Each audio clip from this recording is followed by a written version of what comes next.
ejemplos en Hispanoamérica, en el ámbito literario, y muchos de ellos son muy importantes en todo el ámbito de América del Sur y son totalmente desconocidos en España y eso que tenemos la misma lengua. El primero de ellos, Enrique Grau, fue artista colombiano cuya obra evolucionó desde unos inicios de carácter expresionista y abstracto a una madurez figurativa muy personal que abarcó multitud de intereses y campos, desde la pintura, el dibujo, el muralismo hasta la escenografía teatral, pasando por la escultura. Enrique Grau evolucionó en su ámbito artístico desde lo más expresionista y abstracto a más al ese ámbito artístico personal. Y bueno, desde la pintura, el dibujo, el muralismo, hasta la escenografía teatral, incluso pasando por la propia escultura. Y la obra que se encuentra en la diapositiva es Sombrero de Rosas de 1930.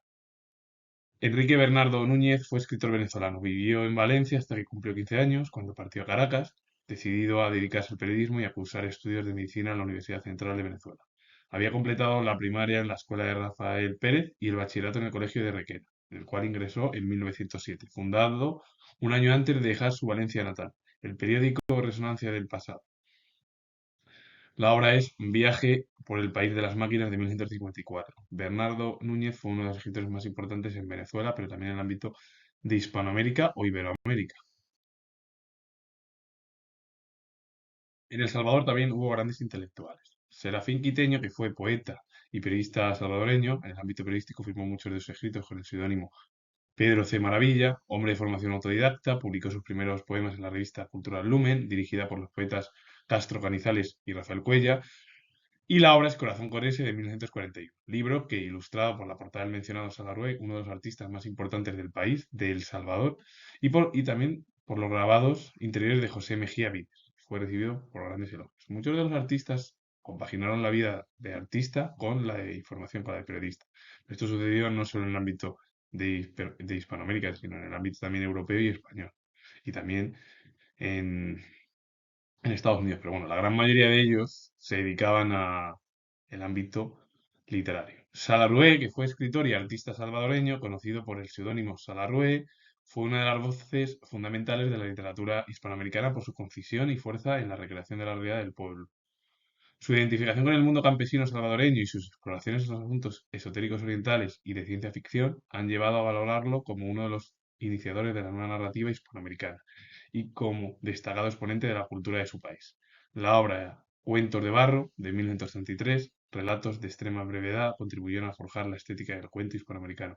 Salarrué fue uno de los principales artistas del país, y no solo del país, sino también de todo el ámbito de Hispanoamérica, sobre todo por su identificación con el mundo del campesino, es decir, de su país, por explorar los asuntos esotéricos orientales, que sobre todo en Occidente hay que decir que el pensamiento oriental de unir religión con pensamiento en Occidente no es tan común. Primero porque hay el predominio de las religiones, que hay diferentes religiones en la parte de Europa. Pero muchos de los artistas de Hispanoamérica y del ámbito europeo también, o de América incluso, de Estados Unidos, Canadá, sí han tenido gran expectativa o han querido unir ese pensamiento oriental y trasladarlo al ámbito occidental. Y no solo figuras intelectuales del ámbito en América del Sur. Hugo Lindo fue poeta, novelista y cuentista salvadoreño, cuya poesía se caracterizó por su impronta religiosa y metafísica, como el poema Católica Biografía del Dolor de 1943. La mirada comprometida definió su obra narrativa y ensayística. Hugo Lindo también destacó en el país y su poesía más se relacionó con la religión, con la metafísica, como uno de los poemas, Católica Biografía del Dolor, aunque él luego también, la mirada comprometida definió su obra narrativa y ensayística. Es decir, también utilizó pues, el ámbito de la narración, del ensayo. Washington Delgado fue poeta y crítico literario peruano, destacado miembro de la generación del 50, de la que también formaron otros intelectuales o otros escritores como Alejandro Romualdo o Sebastián Salazar Bondi, bueno, la familia Salazar Bondi, eh, uno de ellos fue escritor, el otro filósofo. Su obra poética se orientó hacia lo cotidiano y lo social y se caracterizó por un notable rigor formal.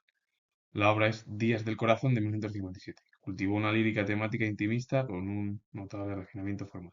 Muchos de ellos han dejado huella en la época del siglo XX, del siglo XXI, pero más del siglo XX, que es el periodo del existencialismo.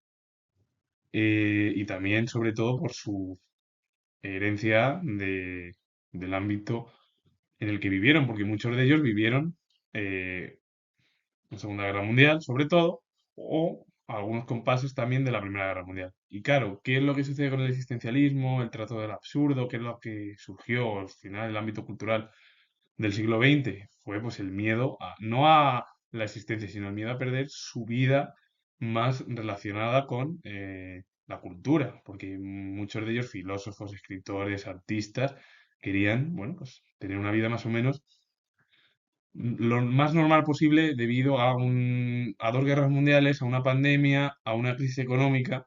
Por cierto, se está medio repitiendo después de 100 años, más o menos, desde los años 20, 1920 a 2020.